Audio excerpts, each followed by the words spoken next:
Parts for camper vans are super expensive, but is it possible to make aftermarket universal parts work? And will they interfere with the body or any other issues? Let's find out. Hey everybody, welcome to Random Fix. So I am building out a Mercedes Sprinter here, and sometimes it can be a lot of work. Currently I have the whole interior apart, and sometimes you got to take a break for something that's quick and easy. So I got these pod lights here, and I'm going to see if they work. So we're going to go ahead and mount them up and see if we run into any issues, and if these actually can be a viable solution without having to spend $300, $400, or $500. So in order to mount these lights up, obviously we're going to need a bracket. I got this bracket, and I think it's from CB. I'll leave a link to it down below, but it was affordable, like around $50, but the 2024 Sprinter is not listed. So let's see if it works. Okay, so the holes look like they line up. That's pretty exciting. Now that we know the brackets work, let's make sure that we can actually attach these two pieces together. So the bracket's going to fit onto the vehicle like this, and then we got to get this mounted. So a lot of these universal lights have the sliding nut, and it does come with a couple of mounts. So let's see if we can make it work with what's included. I'm going to need these shorter bolts here, and this is going to go into here with a washer, and then we can probably use this. So let's go ahead and attach this. So we want a washer, and then a locking washer, and then the bolt itself. Alright, so to make this work, we're going to have to use this part. That's going to go in here. Now, before I did that, I should have put a washer or a nut in there. So let's see if I can slide it in. So this is a quick mock-up. We are going to grab and just a washer. Once we are done, we could use some Loctite, but I'm not able to get a locking washer in here. Now we got a locking washer, and we are going to try to fish that nut right there. So the good news is that it goes together. Now let's make it work on the car. And the bracket did come with some hardware. And again, I'll leave a link for this down below, as well as these lights that I'm using. That's somewhat secure. We can come back to that. Now let's take a look at this. So the light is on here, and everything's accessible. This is pretty cool, actually. Let me go ahead and put it down, and then we will try to make the final adjustments. I am able to move it around a little tiny bit. So this is a 14 millimeter. The light is pointing down a little bit. I'm able to actually adjust the angle. I can slide it out as well. Wow, that is actually pretty good. Let me go ahead and do the other side, and then we'll compare the two. So both sides have been installed, and honestly, these look pretty cool. I did not expect them to go up so easy.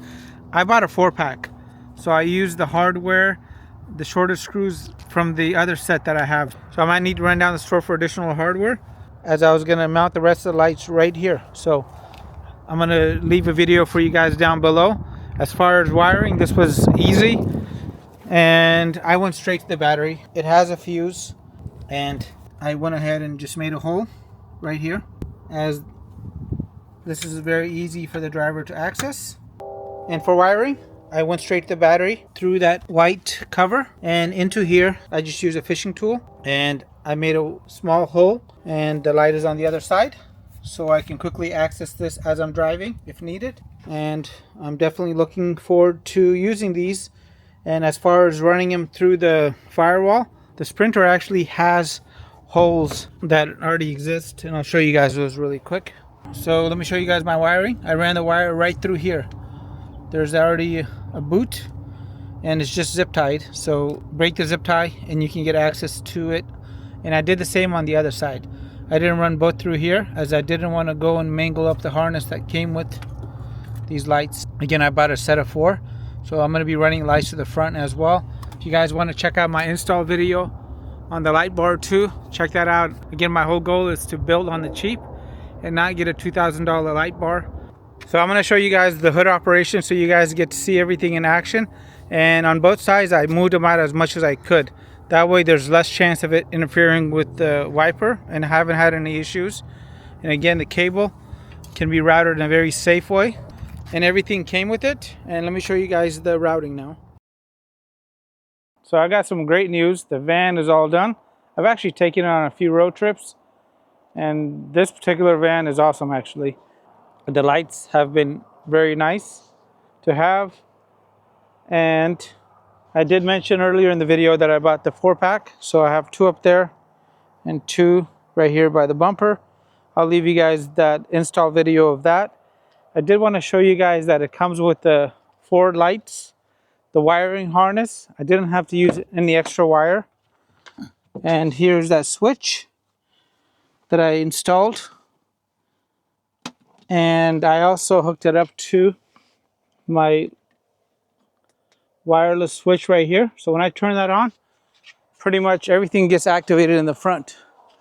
So the light bar up top, these, and those all get triggered at once. And on top of that, if I needed more lights, obviously the van comes with really decent lights on the newer models that are LED. I think this is the high performance LED package, and basically it goes up and down and auto detects when somebody's driving in front of me, and will turn off the high beams. These right here are going to be the factory fog lamps. Very happy with this, and let me show you guys how everything went together. I basically went through and wire loomed everything. Again, the wiring harness was included, and I just didn't want any complications. I've done the same on the other side over there.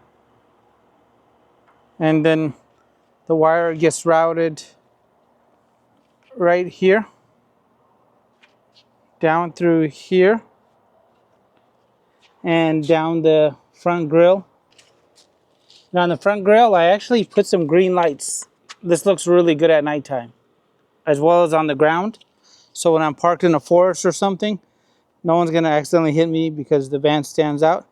And it is not illegal because it's green lights, and it gives it a nice look. Anyway, we really appreciate you guys watching.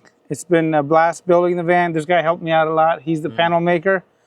And if you guys like this video, make sure you guys give it a thumbs up. I'll leave you guys the van tour and any other videos down below, as well as at the end of the video. Thank you so much. And as always, make it a great day.